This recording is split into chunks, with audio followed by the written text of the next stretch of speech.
এখনি ফুলাম গামোচাৰে সম্বৰ্ধনা জনাইছে। দ্বিতীয়তে এটি জাতিৰে সম্বৰ্ধনা যাচিব, এটি শৰাইৰে সম্বৰ্ধনা জনা হ'ব থাকে। বাক্তাৰ হাতীচুবা ৰাইজে এইটো নামঘৰ আছে, এই নামঘৰৰ উন্নয়নৰ প্ৰকল্পে যোৱাবেলি আমি অসম দৰ্শন আঁচনিয়ে 3 লাখ টকাৰ অনুদান দিছিলোঁ।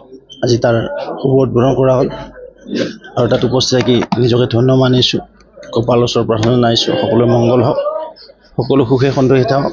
আৰু আমি আমাৰ কাম কাজ আৰম্ভ কৰিছোঁ। বাক্তা অঞ্চলত যথেষ্ট স্কোপ আছে, যথেষ্ট ধৰণৰ উন্নয়ন কৰিব লাগিব। ইয়াত বহুত সমস্যা আছে, নিশ্চিতভাৱে ৰাইজৰ সহযোগত, চৰকাৰৰ আশীৰ্বাদত, মাননীয় মুখ্যমন্ত্ৰী মহোদয়ৰ বলিষ্ঠ নেতৃত্বত বাক্তাবাসী ৰাইজক আগবঢ়াই লৈ যাবলৈ সক্ষম হয়।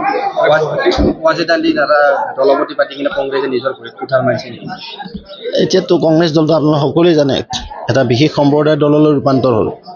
কংগ্ৰেছ দলটো যিমান অধপতন হ'ব ভাৰতবৰ্ষৰ জনগণে, অসমৰ জনগণে কেতিয়াবাই ভাবিছিল, কাৰণ তেওঁলোকে অবাধ দুৰ্নীতি, ভ্ৰষ্টাচাৰ, লগতে পৰিয়ালবাদত আবদ্ধ হৈ যিটো দল প্ৰায় 150 বছৰৰ সম অৱস্থা, এই দলৰ অৱস্থা আজি এনেকুৱা হ'ল যে এটা বিশেষ সম্প্ৰদায়ৰ দলৰ ৰূপান্তৰ হ'ল। বৰ দুখ লগা, হতাশজনক আৰু পুতৌ লগা অৱস্থালৈ কংগ্ৰেছ ৰূপান্তৰ হ'ল। জনাদেশ দিছে আমাক 200খন আসন 102 চিট এইবাৰ বিজেপি গঠবন্ধনে পাইছে। এয়া হ'ল জনতাৰ আশীৰ্বাদ। মাননীয় মুখ্যমন্ত্ৰী মহোদয় যোৱা 5 বছৰত আৰু বিজেপি নেতৃত্বাধীন চৰকাৰখনে যোৱা 10 বছৰত অসমত যিদৰে সেৱা দিলে, তাৰ কাৰণে ৰাইজ আজি সন্তুষ্ট আছিলে। আৰু সেইকাৰণে এইবেলি আমাৰ বিধায়কবিলাক বহুত ভোটত জিতি আহিছে।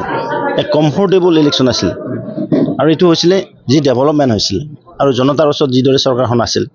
আৰু সেইকাৰণে জনতাৰ যি মেণ্ডেট, এই মেণ্ডেট পালন কৰাৰ কাৰণে মুখ্যমন্ত্ৰী মহোদয় ইতিমধ্যে পবিত্ৰ সদন এনাউন্স কৰি দিছে 10 লাখ হাজাৰ কোটি টকাৰ বাজেট এইখন অসমে পাবলৈ সক্ষম হ'ব। তো তেনেকৈ আগবাঢ়ি লৈ গৈছে। তাত আৰু কোন তেওঁলোকৰ এডভাইচ আমাক নালাগে নহয়। তেওঁলোকৰ চৰকাৰ থাকোঁতে কি কৰিলে, তেওঁলোকৰ দেউতাকো আছিল মুখ্যমন্ত্ৰী, পুতেকে হ'লেও কেইবাবাৰো বিধায়ক, কিন্তু নাজিৰা যিটো সমস্যা সমাধান কৰিব নোৱাৰিলে, যে নাজিৰাৰ সমস্যা সমাধান কৰিব ময়ূৰ বুঢ়াগোহাঁই, তেওঁ কিয় আজি বিদায় হ'ল। প্ৰায় 40,000তকৈ অধিক ভোটত তেওঁ পৰাস্ত হৈছে। নিজক বিশ্লেষণ কৰক, নিজক এনালাইচিছ কৰক। তেওঁলোকে পিছক উভতি নাচালে।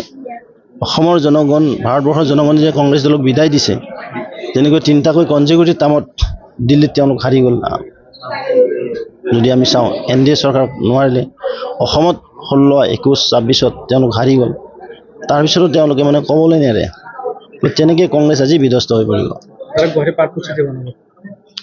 ভাল কথা, আমি ভাল পাইছোঁ। পাৰ্পল চিটি হ'লে আৰু ভাল লাগিব। যেনেকৈ বহুত চহৰৰ নাম বেলেগে থাকে। জয়পুৰখনক আমি পিংক চিটি বুলি কওঁ, নাগপুৰক অৰেঞ্জ চিটি বুলি কওঁ। তো আমাৰ এইখন যে পাৰ্পল চিটি হয়, আমি নিজেই সৌভাগ্যৱান হ'ম।